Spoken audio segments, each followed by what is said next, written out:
Hey guys, Jerry here, and welcome back to OpenTTD. This is my second series on this game, and in order to make it different this time, I've actually installed a bunch of mods. Now the reason I'm doing another series on this is that the first series I did on my channel has received a resurgence of views, which is fantastic. Like, people are really liking it all of a sudden. So I kind of wanted to do a bit for those new fans that are coming to my channel because of my old TTD series. So we're continuing much in the same line as the previous series, except that we've added in a bunch of these NewGRFs here. So the ones I'm playing with are the major ones, at least, are the FIRS industry replacement set, which replaces all the industries with some vastly more intricate production chains. Make it quite a bit more interesting and challenging and complicated, which is good. We have the chip station set, which allows you to make like custom train stations with room for good storage and such. Like, it's mainly a role-playing thing, but it's really nice. We have the generic road vehicle and trams extended set here, which includes some old vehicles, like all the way from the 1800s. We're not gonna start that far back. We have fish, which is ships, as you can see here. We have the high equipment set, which is more trucks, changes to trucks and such. Then we have a little addition here which allows the original vehicles to work with FIRS goods. And finally we have US town names, just because that way the town names are at least somewhat easy to say. So what we to install these mods, I'm just quickly gonna go through this. You go to this check online content tab, and you can either scroll through here and find all the ones you want, or you can just search for them directly. The exact names of these scripts will be in the description on the video here. So for that, like, if you want to play the same thing, play along with me, then by all means just install them. You can get them all from this built-in downloading service, so that's fantastic. The Gamescript specifically you have to add into this in this little menu here, AI Gamescript settings. I have moved the maximum number of competitors to 0 because while I did say previously that I wanted to get some AI in, I've changed my mind. This is really advanced enough as it is, and besides it's more fun without AI getting in the way. So let us start a new game. Now I'm probably gonna play the game much the same way as I did before. That is, I love trains, so I'm gonna use a bunch of trains. I won't go into as much detail, I think, with like how the signaling works and such. So if you're new to the game and you want to get the basics of it, then I highly recommend watching my old series if you haven't. It does a great job at explaining like how the basic path signals, block signals work, how to hook up a station, how to hook up train lines and such. There'll be an annotation on the screen somewhere here. Alright, let's start a new game. Now, first of all, we're gonna stick with the temperate climate. I know that it might be more interesting to watch one of these other ones, but with the FIRS, all the industries are pretty much the same, no matter which one you're on. So we're gonna go for the temperate one, because it does have slightly more vehicles that are available to you. I don't know why, but that's just how it is. Starting date, I've set it back to 1930 to kind of give us a look on the earlier side of it. Like, many of the mods and such add in stuff that add vehicles back here. So that should be fun. Like, they will be a bit slower, but then that means we just have to be more efficient. Sea level low, very flat, randomized, low number of industries, very low number of towns. Yeah, that's all looks good, so let's generate it and see what happens. Okay, now this is brilliant. We have a fishing wharf, fishing harbor here, but all the fish are in a different sea. So there's definitely not more fish in the sea. That's a really poor joke, I apologize. Okay, so to start with, let us have a look around, see what stuff looks like. It's a decently sized map. We have to scroll a bit to get around, meaning that we can most likely end up having... We can probably fill out a lot of this actually, like in the end of the series, by the end. We have a big ass town here. Like this is really big actually, and it even has the building materials builder's yard here. So I think we're gonna use this town for something at least, like put a big train station here. I think that's gonna be a centerpiece of something, because it's actually a really big, nice size. We have a dredging site here, aluminium plant. We have farm up here which produces grain and sugar beet. We have more fruit and stuff here. They want farm supplies, of course. And there's a couple more towns over there. Now if we quickly unpause the game and just build our first big train station here, and we're actually gonna build a chips station here. And we're gonna go for this one. Now I don't know, is there a road there? I think there might have been.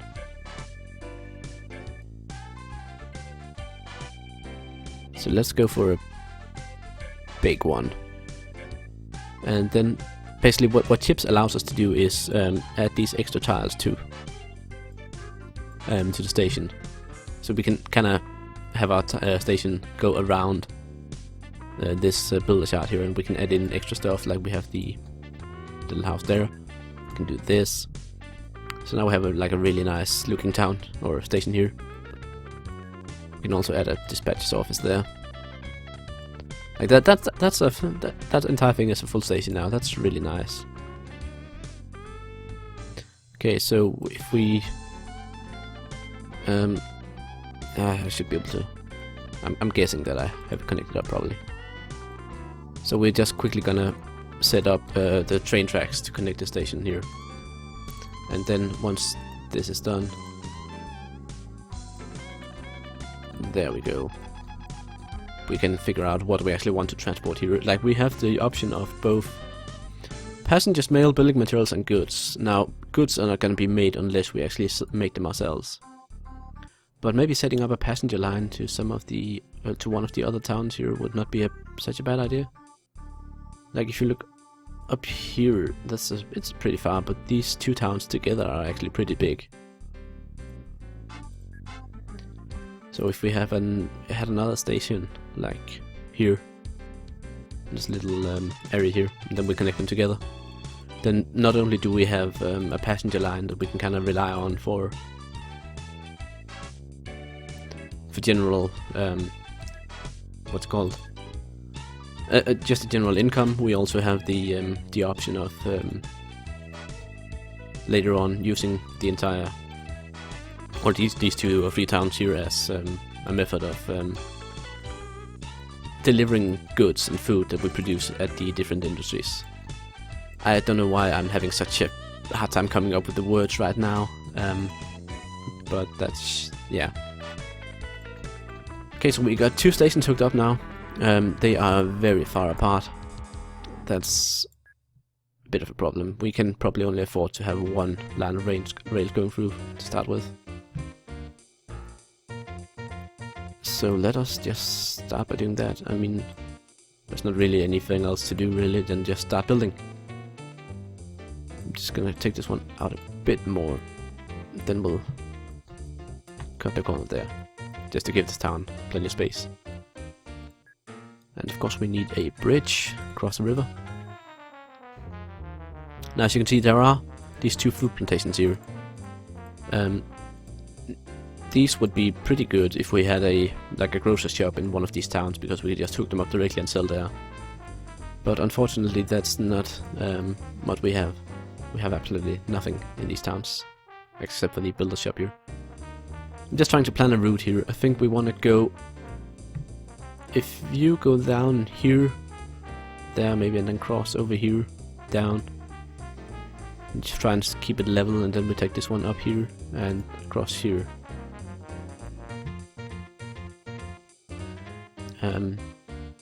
Or maybe take it around this river, so we don't have to do with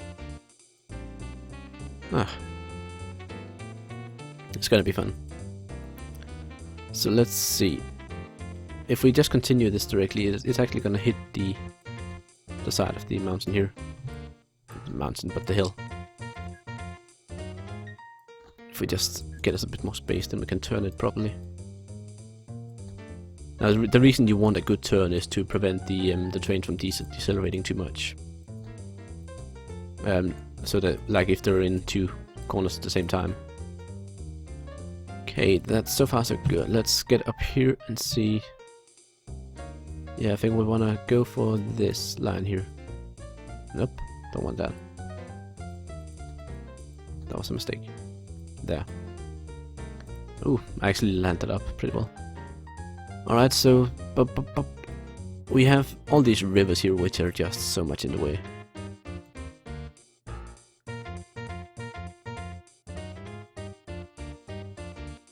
There. And I know I said I just want to do one line first, but I'm actually doing both of them. Let us quickly just borrow all the money we can, or a bit more at least, because this is gonna be an expensive train line. It might actually be way too ambitious in terms of the transportation capabilities we have at the moment, with the whole 1930s slow trains. Fill in this little gap.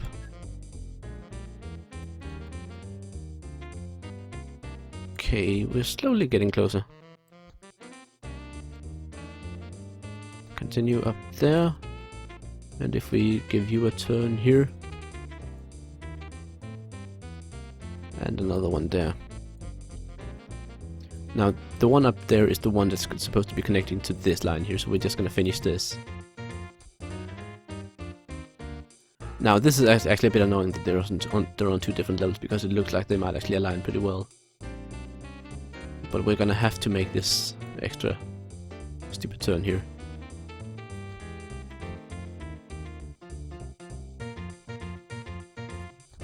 It's a bit annoying. Anyway,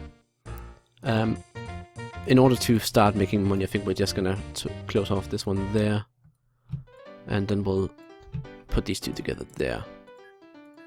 That way, we can have the vehicle going through at least, and then we can slowly add the next one. So we have the Kirby pole tank steam engine here, and we need... Because this is such a long route, I think we want to just pretty much go bananas with the amount of cars we have. 2 mail vans, there we go. Full load, and go to there, and also full load. Now, if we can afford it, I'd like to do the exact same thing down here as well. Just send a train here with the same orders, but then of course starting at a different point. So let us borrow enough money to do that. And then we have both stations kind of started up. And 2 mails there.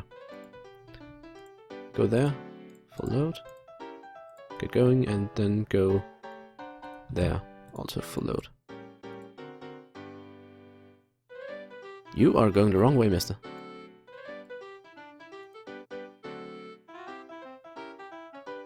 Why is it that the... that's strange.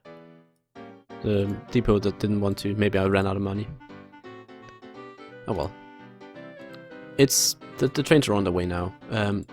Now this is of course a problem because I have no signaling whatsoever anywhere. Meaning that if they enter the track at the same time, they will end up running into each other. So what we're gonna do is have an intersection here where one train can stop and wait for the other one.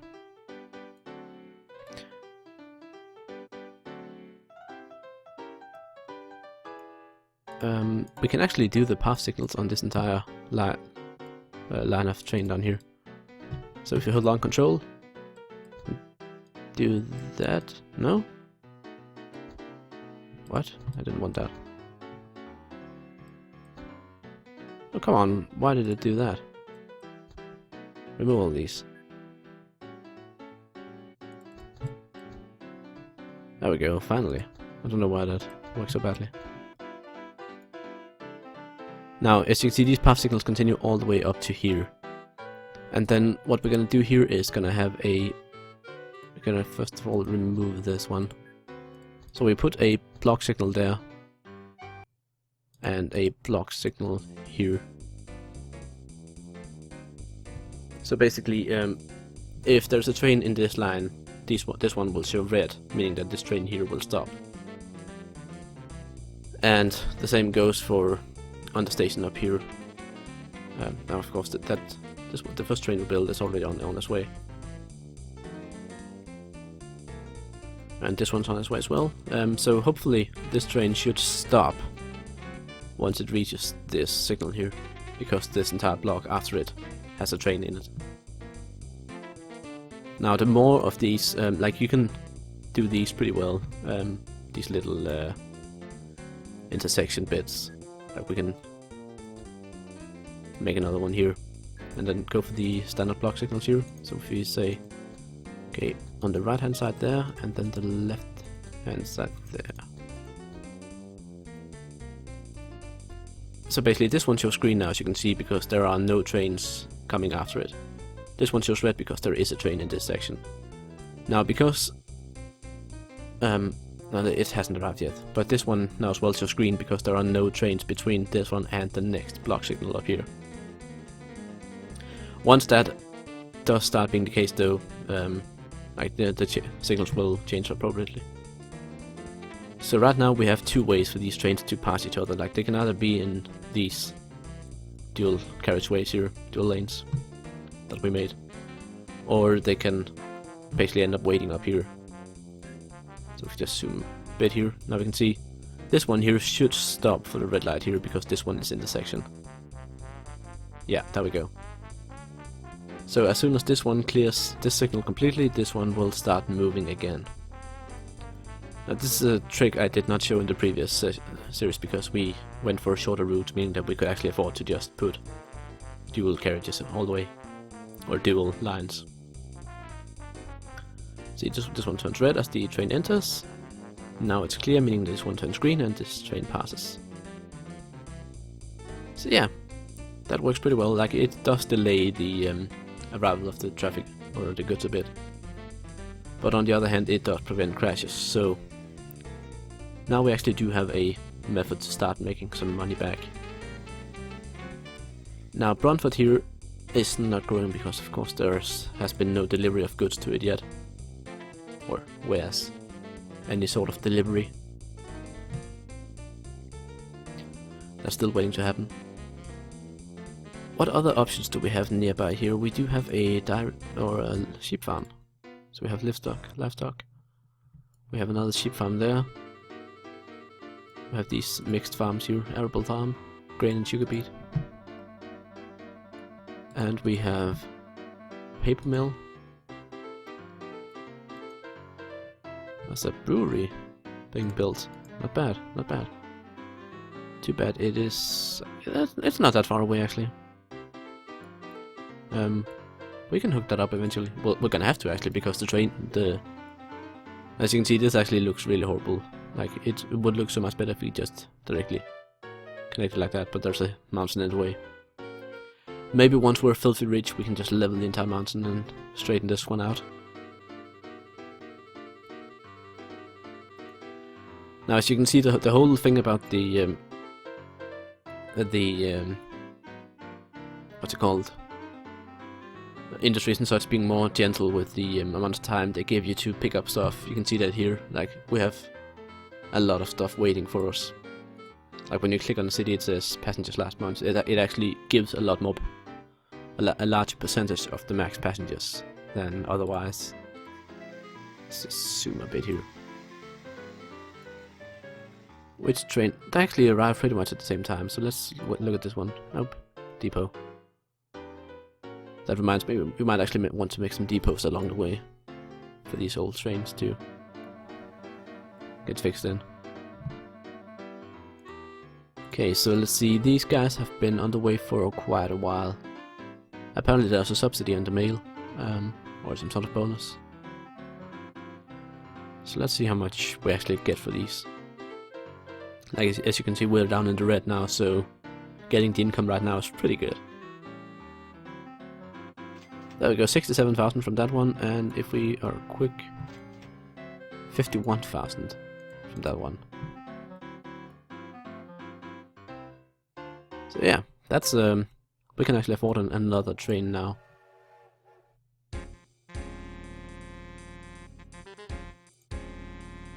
Now, I don't want to build another train though until we have this the full train system all the way up. Otherwise, we're just gonna end up with crashes. Like, I don't think this little system here is meant for more than 2 trains. So we're just quickly gonna finish with the new money we earned. Finish the second layer of track here. Just run it alongside all the way. Double rainbow all the way.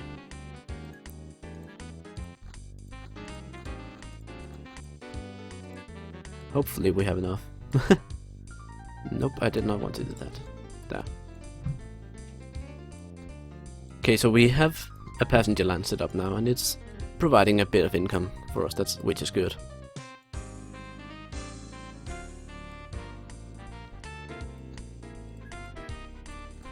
So after this, I think we want to look into getting some of these industries actually hooked up.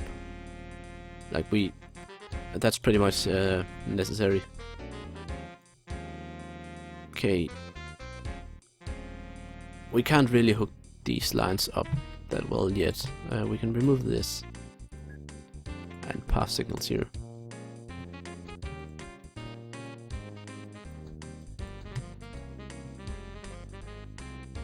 There we go.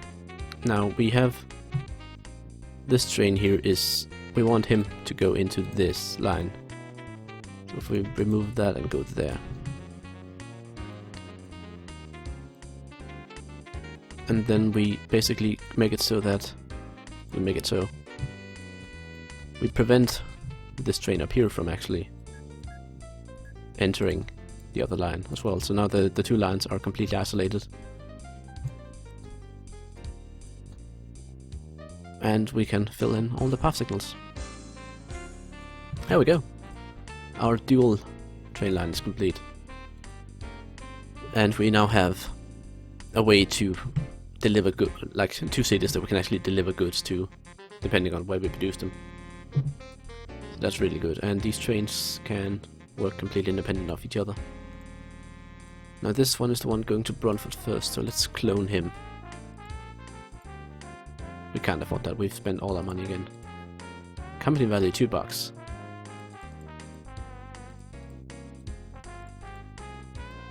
But we have an excess of passengers, so we need to... Yeah, we do have an excess of passengers, so we need more trains to handle this. Now, what do we have nearby here that we can easily hook up to? We have aluminium plant, that's not really what we want. We want to find a good primary industry to hook up to a well-placed secondary industry. Now the primary industries, of course, are the ones that produce stuff no matter what. So like we have the forest here producing the wood. And then a secondary industry would, for instance, be this sawmill, which then produces timber. And this timber can then be used in a tertiary industry, like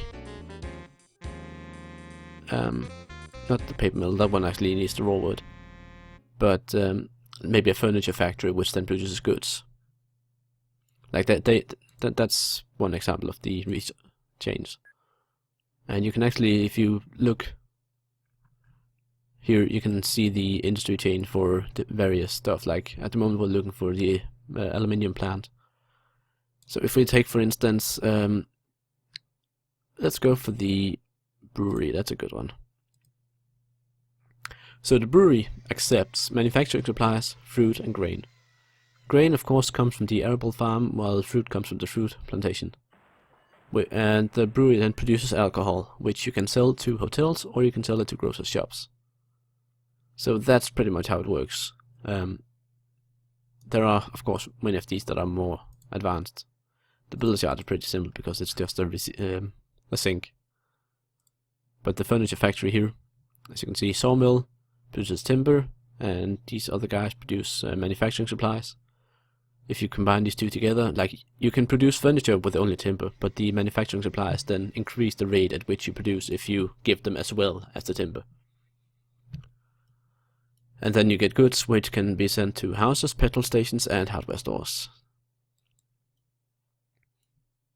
So there are these pretty advanced chains that you can kind of queue up and work into each other.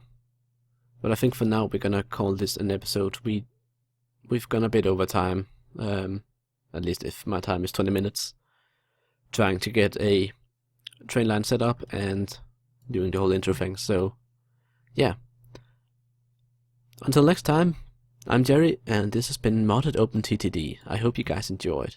Bye.